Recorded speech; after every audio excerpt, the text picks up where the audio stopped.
9वां भारतीय जहाज है। और अब खबरों को जानते हैं विस्तार से। सबसे पहले आपको बता दें कि देश के 5 राज्यों में विधानसभा चुनाव का पारा अपने चरम पर है। भाजपा के शीर्ष नेताओं ने चुनाव प्रचार में अपनी पूरी ताकत झोंक दी है और इसी कड़ी में आज प्रधानमंत्री नरेंद्र मोदी ने असम के बारपेटा में रोड शो किया है और साथ ही चुनावी जो रैली है उसको भी संबोधित किया है।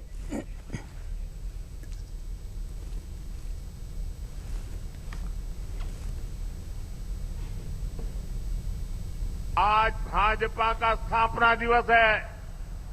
मैं देश और दुनिया में भाजपा परिवार से जुड़े सभी लोगों का, सभी कार्यकर्ताओं का अभिनंदन करता हूं, अपनी शुभकामनाएं देता हूं।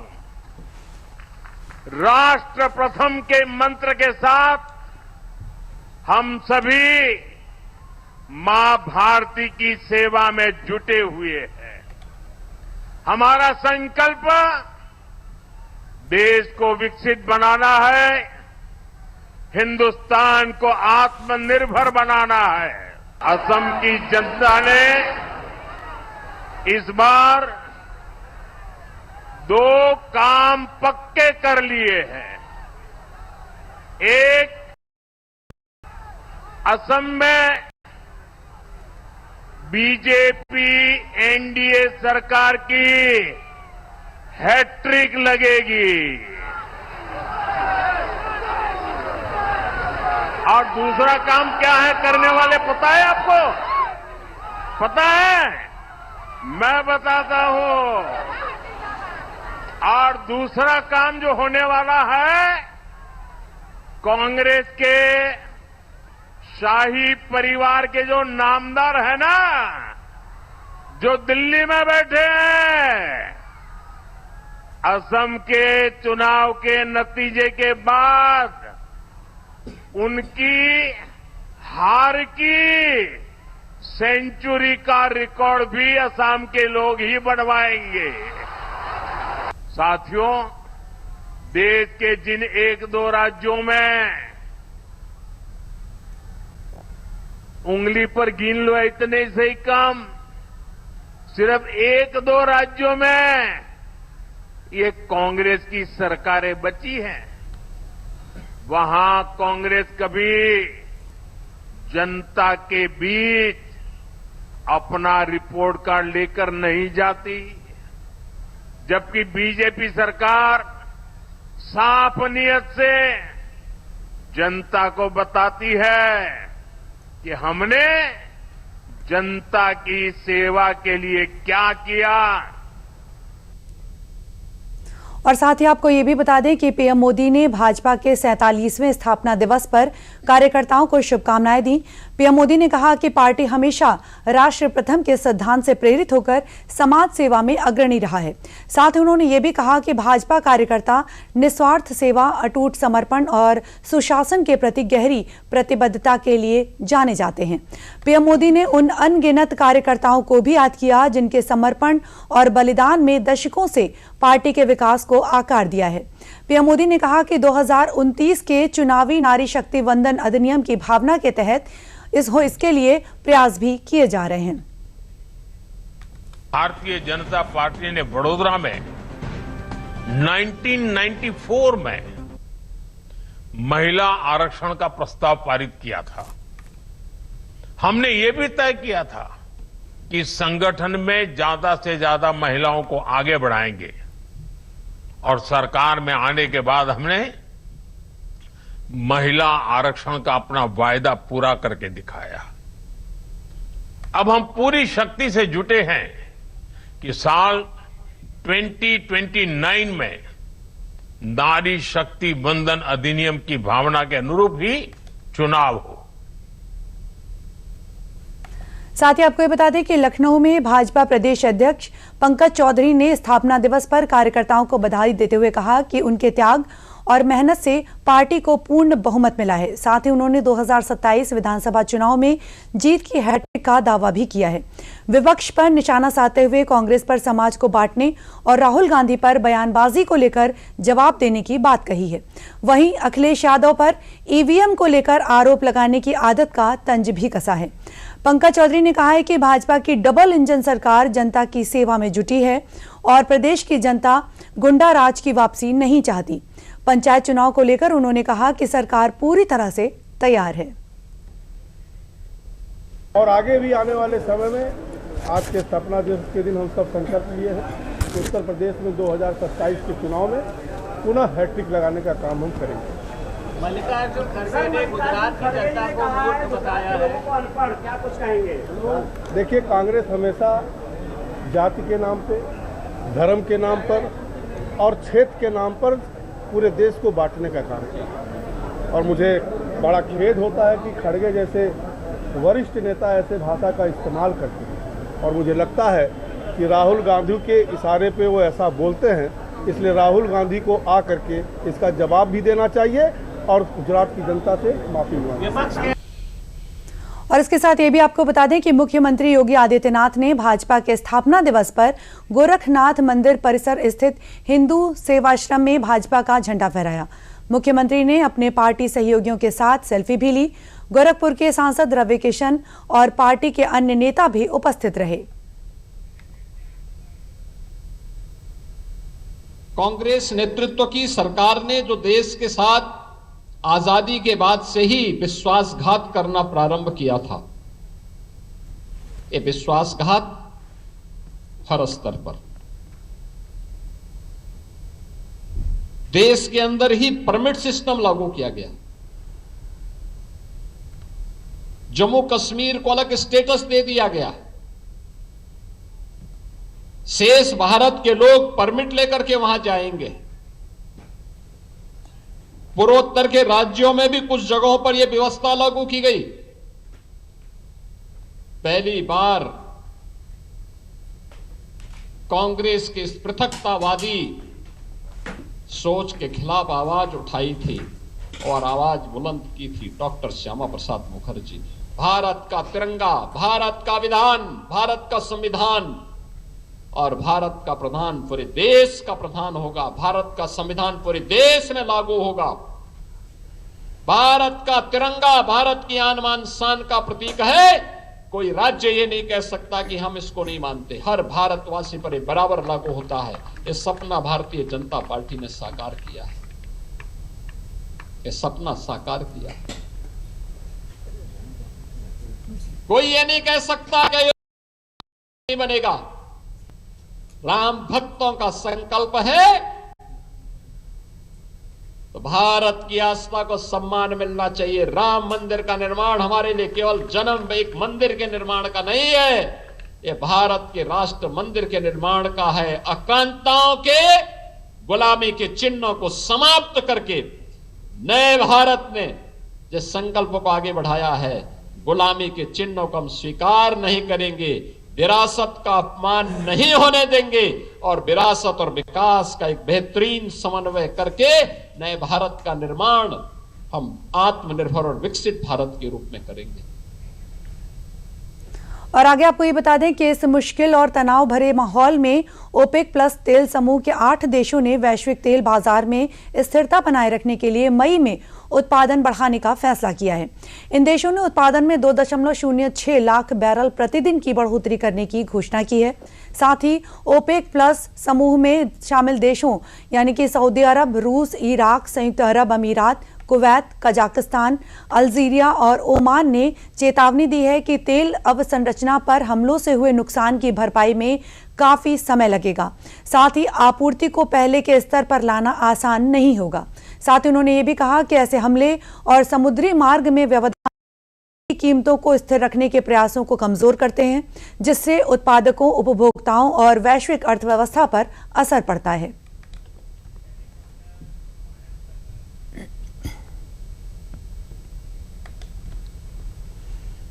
साथ ही आपको ये भी बता दें कि पश्चिम एशिया में जारी तनाव के बीच भारत के लिए राहत भरी खबर भी है। भारतीय ध्वज वाला एलपीजी टैंकर ग्रीन आशा ने होर्मुज स्ट्रेट को सुरक्षित रूप से पार कर लिया है। 28 फरवरी को ईरान पर अमेरिकी और इजरायली हमलों के बाद ये इस मार्ग से गुजरने वाला 9वां भारतीय जहाज है। करीब 20,000 टन एलपीजी टैंकर लेकर भारत की ऊर्जा आपूर्ति को मजबूती देगा। इससे पहले BWTYR और BWELM पाइन गैस और जग वसंत जैसे जहाज 92,000 टन से अधिक एलपीजी पहुंचा चुके हैं। वहीं जग लाडकी और जग प्रकाश ने यूएई और ओमान से कच्चा तेल और गैसोलीन का परिवहन किया है। और इसी बीच ग्रीन सानवी भी 46,650 मीट्रिक टन एलपीजी के साथ भारत पहुंच रहा है, जो सप्लाई चेन को और अधिक मजबूती देगा। और यूपी में योगी सरकार लगातार कह भी रही है कि प्रदेश में गैस सिलेंडर की कोई कमी नहीं है, और दूसरी तरफ वो लगातार कालाबाजारी के खिलाफ एक्शन भी ले रही है। मामला यूपी के हापुड़ से है, जहां गैस सिलेंडर की कालाबाजारी के खिलाफ आपूर्ति विभाग ने बड़ी कार्रवाई की है। सर्वोदय कॉलोनी में छापेमारी के दौरान मनोज गर्ग के पास से 17 सिलेंडर बरामद किए गए हैं, जिनमें 11 कमर्शियल और 6 अन्य सिलेंडर शामिल हैं। माफिया मनोज लंबे समय से गैस सिलेंडर की कालाबाजारी कर रहा था, जिसकी सूचना के आधार पर प्रशासन की टीम ने छापा मारा। आरोपी के खिलाफ मुकदमा दर्ज कर लिया गया है और जब्त सिलेंडर्स गैस एजेंसी को सौंप दिए गए हैं। प्रशासन की कार्रवाई अभी भी जारी है। हमें एक गोपनीय सूचना मिलती है, जिस पर हमारे सप्लाई इंस्पेक्टर और एआरओ वहाँ पर फील्ड में जाते हैं। और ये था हमारा सर्वोदय कॉलोनी है। वहाँ पर एक सूचना मिली थी कि वहाँ पर एक निजी परिसर में, निजी घर में वहाँ पर कुछ सिलेंडर रखे हुए हैं। तो वहाँ पर मौके पर पुलिस के साथ में वहाँ जाकर जांच की गई। जांच में पाया गया कि उन्होंने अपने घर के अंदर ही 11 कमर्शियल सिलेंडर रखे हुए थे, 3 FTL थे और 3 खाली डोमेस्टिक सिलेंडर्स थे। और वहाँ पर जो बांसुरी होती है वो भी रखी हुई थी, जिससे प्रतीत होता है कि वो कालाबाजारी वहाँ पर कर रहे थे उसकी। तभी मौके पर ही सबके बयान लिए गए और उन पर प्रथम सूचना दर्ज कराई गई 3/7 के अंतर्गत। और इसी के साथ में मुझे ये भी कहना है सभी को, अगर इस तरीके का और भी कहीं पर प्रकरण पाया जाता है तो उनके विरुद्ध भी इसी प्रकार से कार्रवाई। और बात करें यूपी के श्रमिकों की, तो इजराइल में जारी तनावपूर्ण हालात के बीच उत्तर प्रदेश के 6,000 से अधिक श्रमिक पूरी तरह से सुरक्षित हैं। मुख्यमंत्री योगी आदित्यनाथ के निर्देश पर सभी श्रमिकों की नियमित निगरानी की जा रही है। प्रमुख सचिव श्रम एवं सेवायोजन डॉक्टर षणमुगा सुंदरम लगातार इजराइल में भारतीय दूतावास के संपर्क में हैं और वहां मौजूद भारतीय, विशेषकर यूपी के श्रमिकों की स्थिति पर नजर बनाए हुए हैं।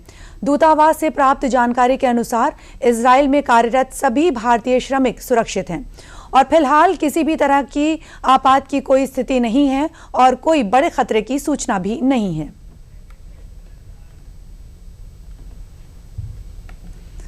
और आपको बता दें कि इजराइल में पूरी तरह से सुरक्षित हैं यूपी के 6,000 से ज्यादा श्रमिक। जरूरत पड़ने पर सभी श्रमिकों की वापसी की व्यवस्था भी की जाएगी।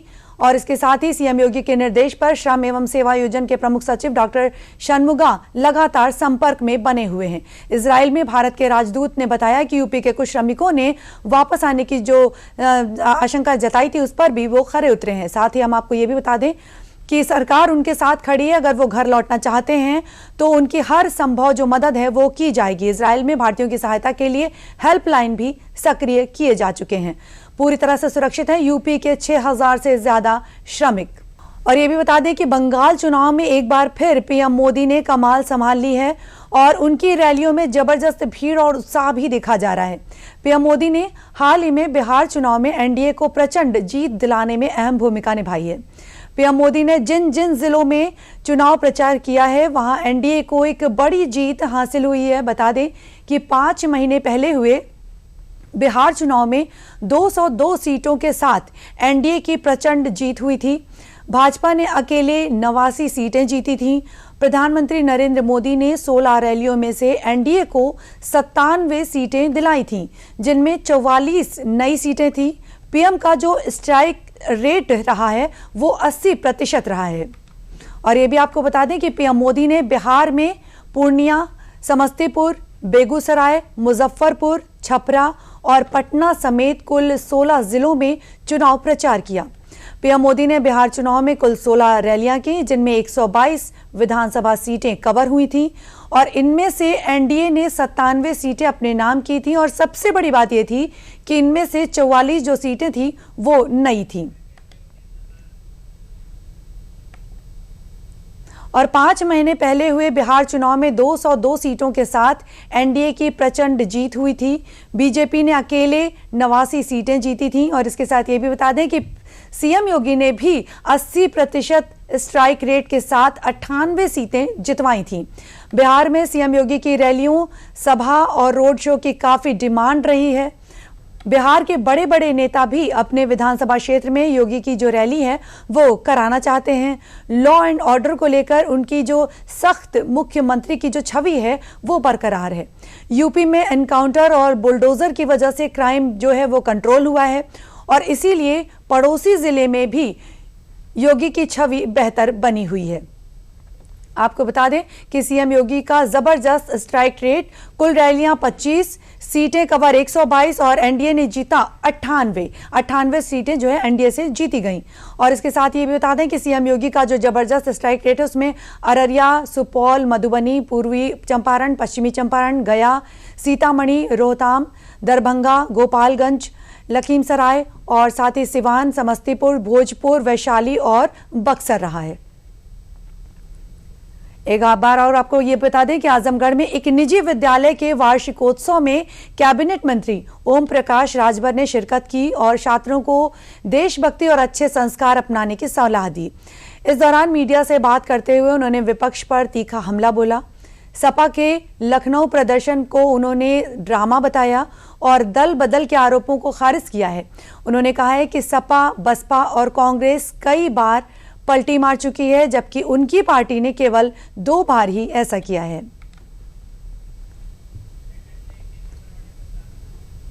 डरामा कर रहे हैं, उनका प्रदर्शन नहीं है और डरामा कर रहे हैं और कुछ बात नहीं, फोटो खिंचवाने के लिए उसका प्रदर्शन कर रहे हैं। 9 बार समाजवादी पार्टी ने पलटी मारी, 9 बार, 10 बार बसपा ने पलटी मारी, 8 बार कांग्रेस ने पलटी मारी, तो उनको चिंता नहीं हुई। हमको 2 बार में परेशान हो जाते हैं हमसे। बहुत सही बोला है पाल जी ने बहुत सही बोला है। उनको जैसे कांसीराम की जयंती बहुजन समाज पार्टी के लोगों ने मनाना शुरू किया, हम लोग भी मनाते हैं, तो उनको भी माननीय मुलायम सिंह यादव जी की जयंती मनानी चाहिए। वो जब अपने बाप के नहीं हुए तो कांसीराम जी के काम हुए महाराज। बात करते हैं गाजीपुर की, तो राज्य मंत्री धर्मवीर प्रजापति ने गाजीपुर में आयोजित उत्तर प्रदेश प्रजापति संघ के शपथ ग्रहण कार्यक्रम में शिरकत की। इस दौरान उन्होंने महिला आरक्षण विधेयक को लेकर बड़ा बयान दिया है। उन्होंने कहा कि मातृशक्ति के लिए आरक्षण की व्यवस्था प्रधानमंत्री नरेंद्र मोदी के नेतृत्व में साकार हुई है और समाज के हित और विकास के लिए महत्वपूर्ण है। वहीं पिछली सरकारों पर निशाना साधते हुए उन्होंने कहा कि कई सरकारें आईं और गईं, लेकिन इस मुद्दे पर ध्यान किसी ने नहीं दिया। ये बहुत बड़ा ऐतिहासिक क्रम है। आदि आबादी हमारी मातृशक्ति, उनके लिए आरक्षण की व्यवस्था विधानसभा में, लोकसभा में बहुत जरूरी थी और ये इससे पहले की तमाम सरकारें आई और गईं, लेकिन आखिरी प्रधानमंत्री जी ने ध्यान दिया और प्रधानमंत्री ने इस पे ध्यान नहीं दिया। बहुत छोटी छोटी चीज़ों पे वो उन्होंने ध्यान दिया है, उन चीज़ों को आगे बढ़ाया है। तो सामाजिक स्तर पे बहुत नज़दीकी से आखिरी प्रधानमंत्री जी ने समाज को देखा है और देखने के बाद वो निर्णय लेते हैं, हर स्तर पे निर्णय लेते हैं। कई कार्य योजना उनकी ऐसी बनी है जो समाज के हित में है और समाज के विकास के लिए। देखिए, अखिलेश जी भी सहायक रहे कि कांग्रेस की जब सरकार थी, तो अखिलेश जी जो सुझाव देना चाहें और सुझाव दे रहे हैं, उस समय उनको कार्य योजना में लेके आना चाहिए था। केंद्र के सरकार कांग्रेस की उनकी बैसाखी के ऊपर चल रही थी, उस समय ध्यान देना चाहिए था। अखिलेश जी भी कुछ 27 के सपने देख रहे हैं। सपने देखना अच्छी बात है, लेकिन दिन में सपने देखना अच्छा नहीं है। और अब खबर ताजनगरी आगरा से आपको बता दें, जहां रविवार की देर रात एक फैक्ट्री में भीषण आग लग गई। बताया जा रहा है कि फैक्ट्री में जूतों के सोल बनते थे। आज सुबह तक का अपडेट ये है कि आगजनी में किसी के हताहत होने की कोई खबर नहीं है। फायर ब्रिगेड के मुताबिक आग पर काफ़ी हद तक काबू पा लिया गया है। आग इतनी भयानक थी कि आग पर काबू पाने के लिए अग्निशमन की 8 गाड़ियां मौके पर मौजूद हैं। फायर ब्रिगेड के मुताबिक अभी आग लगने के कारणों का पता नहीं चला है। कारण पता लगाने के लिए जांच जारी है और अभी कोशिश ये है कि बची हुई आग पर जल्दी काबू पा लिया जाए ताकि आसपास की जो फैक्ट्रियां हैं वो आग की चपेट में ना आए। 31 फ्राइडे बाजवा इंडस्ट्री में आग लगी है। यहाँ पे जूते का जो सोल बनता है, इसकी आग की सूचना मिलते ही जनपद के सभी फायर स्टेशनों से गाड़ियाँ प्रस्थान की गई। मौके पे 8 गाड़ियाँ लगी हुई हैं और आग पहुँचते ही सोल था। इसमें प्लास्टिक के दाने होते हैं। बहुत तेजी से 1 लाख पेट्रोलियम प्रोडक्ट से सोल का निर्माण होता है, जिससे बड़ी तेजी के साथ, तीव्रता के साथ आग फैल चुकी थी। फायर सर्विस द्वारा 4 लाइन फैला के चारों तरफ से इसको घेर के तुरंत फायर फाइटिंग शुरू कर दिया गया है। आसपास की फैक्ट्रियों को सुरक्षित बचा लिया गया है और इसमें जो कोई फंसा नहीं हुआ है। आग नियंत्रण में है और आग बुझाई जा रही है। अभी तो आग बुझाई जा रही है क्योंकि इतना हीट है वो है। और अभी तो पहला प्रयास है कि आग का फैलाव को रोका जाए, आसपास की इंडस्ट्री को आग की चपेट में आने से बचाया जाए और जो इसमें काम कर जो थे लोग थे उनको भी सब सुरक्षित बचाया जाए। इसके बाद आग बुझने के बाद इसका विस्तृत जांच की जाएगी। उसके बाद स्पष्ट हो पाएगा आग लगने का कारण क्या है और क्या नुकसान हुआ है। बीते कुछ दिनों में यूपी में जो बिन मौसम बरसात हुई है और ओले पड़े हैं, उससे पश्चिमी यूपी के बुलंदशहर जिले की कई तहसील में खेत में तैयार खड़ी फसल बर्बाद हो गई है। बुलंदशहर के शिकारपुर तहसील में कई खेतों में फसलें जो थी वो पक चुकी थी और उनकी कटाई होनी थी, लेकिन बेमौसम हुई बरसात ने खेत में पकी फसल बर्बाद कर दी, जिससे कई किसानों को भारी नुकसान भी हुआ। बुलंदशहर में जिन किसानों की फसल इस बेमौसम बरसात से बर्बाद हुई है, उनको ये पूरी उम्मीद है कि किसानों के साथ हर मुश्किल समय में खड़े रहने वाली योगी सरकार उन्हें इस मुसीबत से भी बाहर निकाल लेगी। ये पूरा ही नुकसान है जी, कोई मौसम नहीं था, ये बेमौसम बारिश आई है। पूरी पकी हुई फसल देखो ये निकलने वाली थी, आज पूरी भ्रष्ट हो चुकी है। ये सरकार से यही मांग है इसका कुछ हमें मुआवजा दे। आज की बारिश से तो इतना नुकसान है कि बिल्कुल ही काश्तकार बिल्कुल परेशान इतना है कि ना के बराबर गेहूं की वो रह गई है इसमें। जो आगे बारिश ना हो गए तो मुश्किल मन 2 मन बीघा को गेहूं निकलेगा। बिल्कुल गल चुका है। हम तो ये मांग कर रहे हैं कि सरकार हमारी उत्तर प्रदेश सरकार जो भी हमारी मदद कर सके, क्योंकि हमें तो भरण पोषण के लिए भी बहुत मुश्किल मामला है हमारा। बात करते हैं मेरठ की, तो मेरठ में प्रथम नगरीय स्वास्थ्य केंद्र पुलिस लाइन में मॉडल टीकाकरण केंद्र का उद्घाटन राज्यसभा सांसद लक्ष्मीकांत वाजपेयी ने किया। इस अवसर पर उन्होंने HPV वैक्सीनेशन कार्यक्रम का भी शुभारंभ किया। उन्होंने कहा कि प्रधानमंत्री नरेंद्र मोदी के नेतृत्व में ये वैक्सीन 14 से 15 वर्ष की किशोरियों को सर्वाइकल कैंसर से बचाने में मदद करेगी। मेरठ में 10,000 के लगभग वैक्सीन आ चुकी है, जबकि अनुमानित 41,000 का लक्ष्य रखा गया है।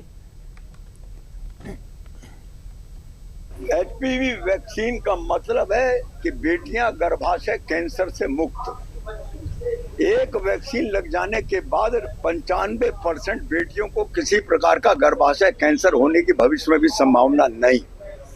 ये आदरणीय नरेंद्र मोदी जी ने इस वैक्सीन का प्रबंध किया है। शुल्क वैक्सीन है सारे देश में। जनगणना के आंकड़ों के अनुसार 14 से 15 साल के बीच में मेरठ में 41,000 बेटियों की संख्या का अनुमान है। 41,000 वैक्सीन हमारे लिए स्वीकृत है। 10,940 वैक्सीन मेरठ में आ चुकी है। 100% 14 साल से 15 साल की बेटी को इसको लगाया जाएगा। उसमें किसी को भी छोड़ा नहीं जाएगा, बशर्ते कि वो ना चाहे लगवाना। मानी ये ह्यूमन पैपिलोमा वायरस जो सर्वाइकल कैंसर से बचाव के लिए वैक्सीन है, ये प्रचलन में बहुत दिनों से है, लेकिन भारत सरकार, उत्तर प्रदेश सरकार ने फ्री ऑफ कॉस्ट अब ये लागू कर दिया है और इसका उद्घाटन इसी महीने हो चुका है हमारे उत्तर प्रदेश में। और यहाँ पे हमारे जितने भी अर्बन PSC है उनमें से जहाँ पे कोल्ड चेन है स्थापित है, और साथ में जो हमारी ब्लॉक लेवल CSC है, सामुदायिक स्वास्थ्य केंद्र, साथ में जिला अस्पताल और मेडिकल कॉलेज, इनमें ये वैक्सीन लगाने की सुविधा हम लोग ने अब संचालित कर दी है। और इसमें लगभग, जैसे सांसद जी ने बताया अभी, कि लगभग 41,000 हमारी बच्चे हैं जो 14 से 15 साल के बीच की है, उन्हीं को ये टारगेट करते हुए वैक्सीन लगाया जाना है। और हमारे पास वैक्सीन पर्याप्त मात्रा में उपलब्ध है और हम लोग इसको क्रियान्वयन करने में हर संभव प्रयास करेंगे कि सभी बच्चों को वैक्सीन लग जाए। और अब खबर मथुरा से आपको बता दें, जहां पुलिस ने रात में बाइक सवार शातिर पवन कुमार को मुठभेड़ में गिरफ्तार किया। आरोपी ने फर्जी फौजी बनकर महिला से दुष्कर्म करने की कोशिश की थी। पुलिस की जवाबी फायरिंग में वो घायल हुआ और उसके कब्जे से तमंचा, कारतूस और फर्जी फौजी की आईडी भी बरामद की गई। आरोपी पर मथुरा और राजस्थान के विभिन्न थानों में बलात्कार, छेड़खानी और एनडीपीएस एक्ट के मामले दर्ज हैं। घायल आरोपी का उपचार संयुक्त हॉस्पिटल वृंदावन में चल रहा है। पुलिस टीम ने थाना प्रभारी उमेश चंद्र त्रिपाठी, निरीक्षक विवेक कुमार और सर्विलांस प्रभारी विकास शर्मा शामिल थे। शांति और सुरक्षा बनाए रखने के लिए ये कार्रवाई की गई।